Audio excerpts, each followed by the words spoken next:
आमचं डॉन काल रात्रीच केसांना डाय लावून म्हणले होते. मी म्हणलो रात्री कशाला सकाळीच लावून, म्हणून पद्धतशीर केसांना डाय लावून घेतलो आणि आई घातलं बघा, हाताला काळा लागलो होतं आणि जाता जात नव्हतं. आई घालू ते जाईल तेव्हा जाईल म्हणलो आणि दुपारी आईन झोपल्यावरच त्यांच्या आईची गांड चालली. मी अजून खतरे आले ते बघा, लवड्यानं आलो तसं काय तर खोगाला म्हणलो आणि ज्या आईची गांडीच्या गांडीत नाही गो आणि आयटमला म्हणाला आय लव्ह यू. लवड्या फोन ठेवा आणि गाडी घे म्हणलो आणि खतऱ्याकडे 50 रुपये होते, त्याच्यातच आम्ही तिघं वाटून खाणार होतो. मला 10 रुपये म्हणून तुम्ही 20 रुपये आणि मला 10 रुपये.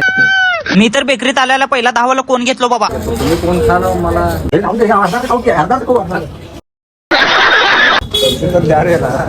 पैसे घालते बाबा, पैसे न देताच वापस चालला होता बघा आणि पैसे देऊन घरापाशी आला. खोकल्याचं औषध लागलेलं गावाला म्हणून लागला. 10 रुपयाचा असू दे नाही तर 5 रुपयाचा असू दे, पैसे दिले तर पूर्ण प्यायचं म्हणलो आणि थोड्या वेळाने सलम्याचा मित्र आलता बघा आणि मी पण नळाखाली हात धुवायला गेल्यावर हे असं झालं बघा. घालतं बाबा, माझ्याकडनं चुकून फास्ट झाला, सॉरी डार्लिंग. खतम. लवड्याचे कपडे भिजले, त्यांनी भिजला तरी पण त्याला काय राग आलं नाही आणि गायच्या भिजलं म्हणून माझ्यावर राग लिहून घरी गेला बघा. कॉल केला आणि चाय बोलो, चाय म्हणलो लगेच आले बघा रांडाचे.